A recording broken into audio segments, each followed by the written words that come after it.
Chapter 2 The Mouldiwarp Part 2 Thus encouraged, Elfrida said, very slowly and carefully, "Oh, Mouldiwarp.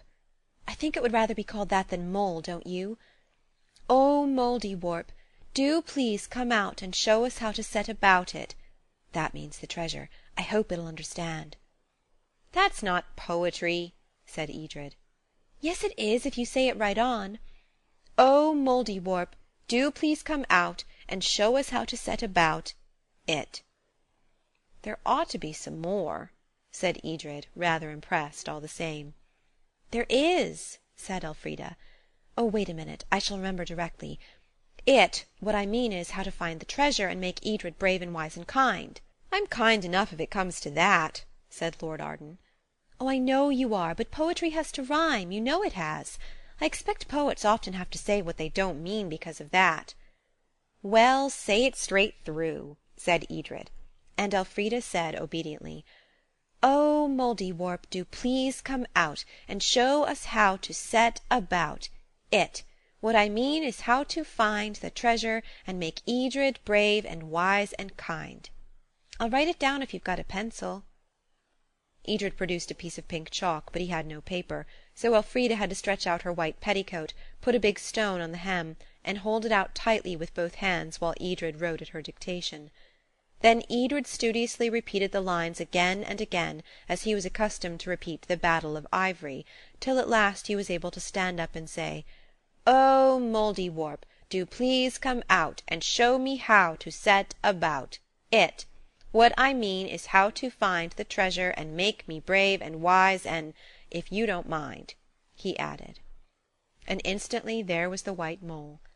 "What do you want now?" it said very crossly indeed. "And call that poetry?" "It's the first I ever made," said Elfrida of the hot ears. "Perhaps it'll be better next time." "We want you to do what the spell says," said Edred. "Make you brave and wise? That can't be done all in a minute. That's a long job, that is," said the mole viciously. "Don't be so cross, dear," said Elfrida. "And if it's going to be so long, hadn't you better begin?" "I ain't a-going to do no more'n my share," said the mole, somewhat softened, though, perhaps, by the dear. "You tell me what you want, and perhaps I'll do it." "I know what I want," said Edred, "but I don't know whether you can do it." "Ha!" laughed the mole contemptuously. "I got it out of a book Elfrida got on my birthday," Edred said. "The children in it went into the past. I'd like to go into the past and find that treasure."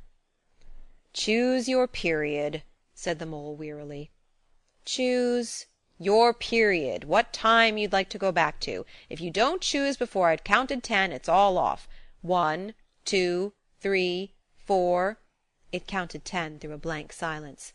9, 10, it ended. "Oh, very well, then, you'll have to take your luck, that's all." "Bother!" said Edred. "I couldn't think of anything except all the dates of all the kings of England all at once."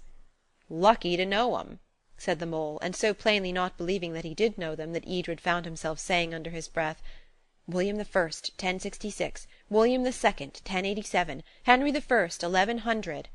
The mole yawned, which of course was very rude of it. "Don't be cross, dear," said Elfrida again. "You help us your own way." "Now you're talking," said the mole, which of course Elfrida knew. "Well, I'll give you a piece of advice. Don't you be nasty to each other for a whole day, and then—" "You needn't talk," said Edred, still under his breath. "Very well," said the mole, whose ears were sharper than his eyes. "I won't." "Oh, don't," sighed Elfrida. "What is it we are to do when we've been nice to each other for a whole day?" "Well, when you've done that," said the mole, "look for the door." "What door?" asked Elfrida. "The door," said the mole. "But where is it?" Edred asked. "In the house it be, of course," said the mole. "Where else to gracious should it be?" And it ran with mouse-like quickness across the grass and vanished down what looked like a rabbit-hole. "Now," said Elfrida triumphantly, "you've got to believe in the mole." "Yes," said Edred, "and you've got to be nice to me for a whole day, or it's no use my believing." "Aren't I generally nice?" the girl pleaded, and her lips trembled. "Yes," said her brother, Yes, Lady Arden, and now I'm going to be nice too. And where shall we look for the door?" This problem occupied them till tea-time. After tea they decided to paint, with the new paint-box and the beautiful new brushes. Elfrida wanted to paint Mr. Miller's illustrations in the amulet, and Edred wanted to paint them too. This could not be, as you will see if you have the book. Edred contended that they were his paints. Elfrida reminded him that it was her book. The heated discussion that followed ended quite suddenly and breathlessly. "I wouldn't be a selfish pig," said Edred. "No more would I," said Elfrida. "Oh, Edred, is this being nice to each other for 24 hours?" "Oh," said Edred. "Yes, well, all right. Never mind, we'll begin again tomorrow." But it is much more difficult than you would think to be really nice to your brother or sister for a whole day. 3 days passed before the two Ardens could succeed in this seemingly so simple thing. The days were not dull ones at all. There were beautiful things in them that I wish I had time to tell you about, such as climbings and discoveries and books with pictures, and a bureau with a secret drawer. It had nothing in it but a farthing and a bit of red tape. Secret drawers never have. But it was a very nice secret drawer for all that. And at last a day came when each held its temper with a strong bit. They began by being very polite to each other, and presently it grew to seem like a game. "Let's call each other Lord and Lady Arden all the time, and pretend that we're no relation," said Elfrida, and really that helped tremendously. It is wonderful how much more polite you can be to outsiders than you can to your own relations, who are, when all's said and done, the people you really love. As the time went on they grew more and more careful. It was like building a house of cards. As hour after hour of blameless politeness was added to the score, they grew almost breathlessly anxious.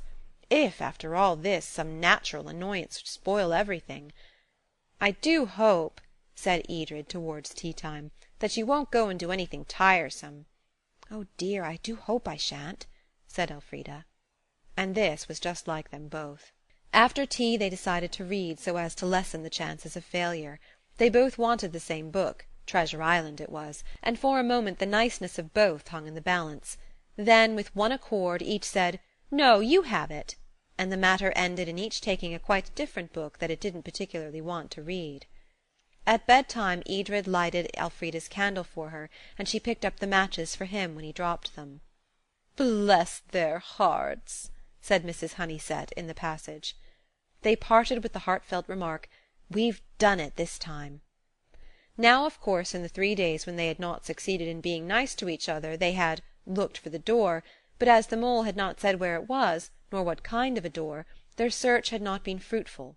Most of the rooms had several doors, and as there were a good many rooms, the doors numbered 57, counting cupboards, and among these there were none that seemed worthy to rank above all others as the door. Many of the doors in the old part of the house looked as though they might be the one, but since there were many no one could be sure. "How shall we know?" Edred asked next morning, through his egg and toast. "I suppose it's like when people fall in love," said Elfrida, through hers. "You see the door and you know at once that it is the only princess in the world for you.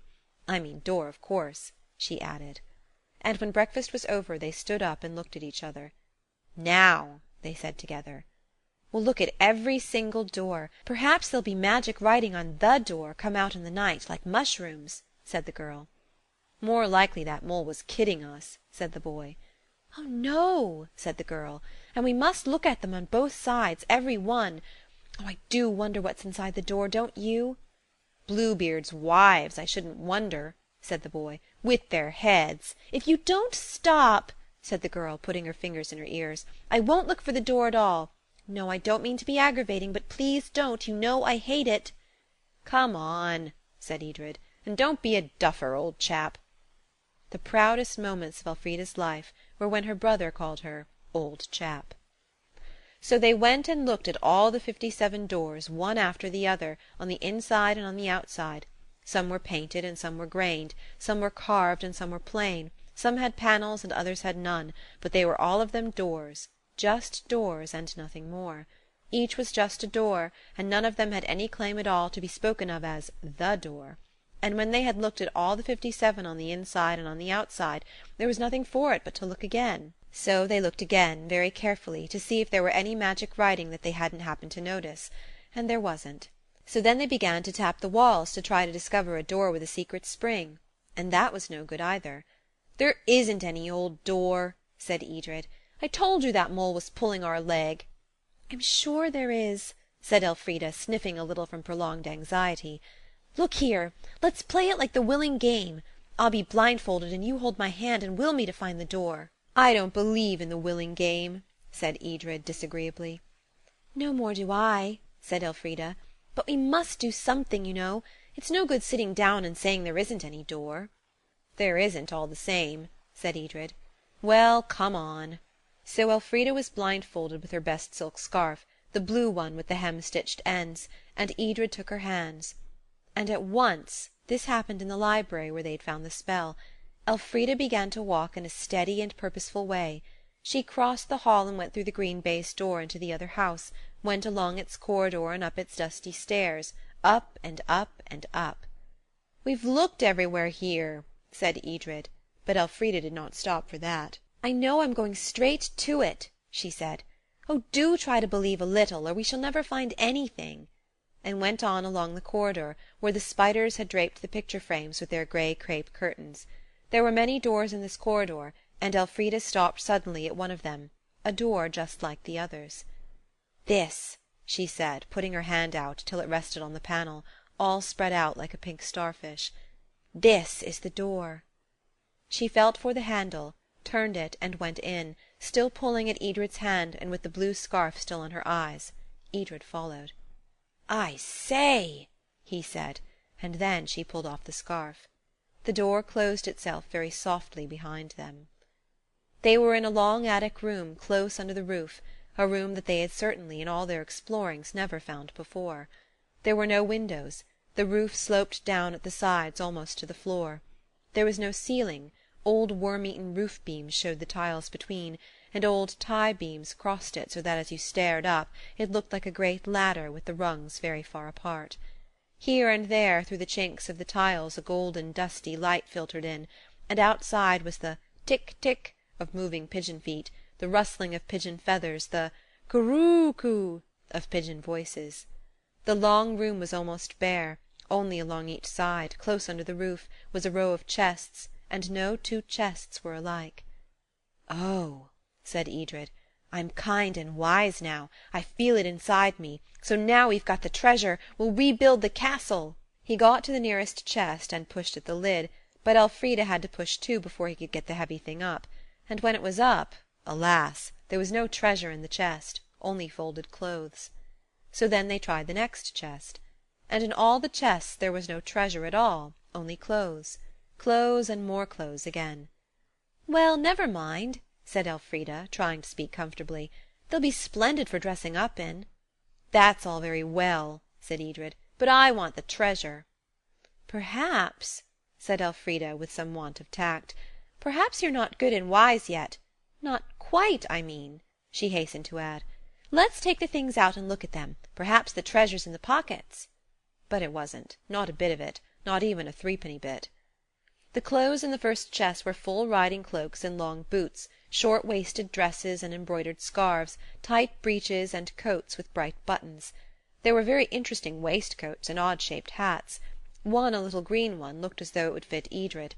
He tried it on, and at the same minute Elfrida lifted out a little straw bonnet trimmed with blue ribbons.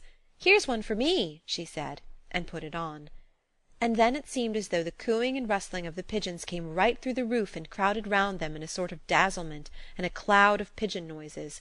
The pigeon noises came closer and closer, and garments were drawn out of the chest and put on the children. They did not know how it was done, any more than you do, but it seemed somehow that the pigeon noises were like hands that helped, and presently there were the two children stood in clothing such as they had never worn. Elfrida had a short-waisted dress of green sprigged cotton, with a long and skimpy skirt. Her square-toed brown shoes were gone, and her feet wore flimsy sandals. Her arms were bare. A muslin handkerchief was folded across her chest. Edred wore very white trousers that came right up under his arms, a blue coat with brass buttons, and a sort of frilly tucker round his neck.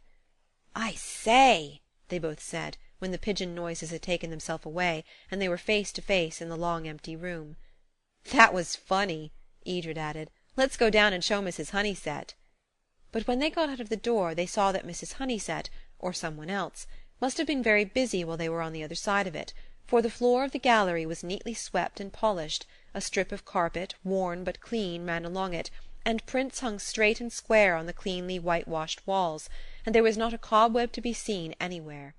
The children opened the gallery doors as they went along, and every room was neat and clean, no dust, no tattered curtains, only perfect neatness and a sort of rather bare comfort showed in all the rooms. Mrs. Honeysett was in none of them.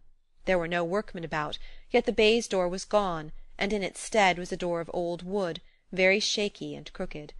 The children ran down the passage to the parlour and burst open the door, looking for Mrs. Honeysett. There sat a very upright old lady and a very upright old gentleman, and their clothes were not the clothes people wear nowadays.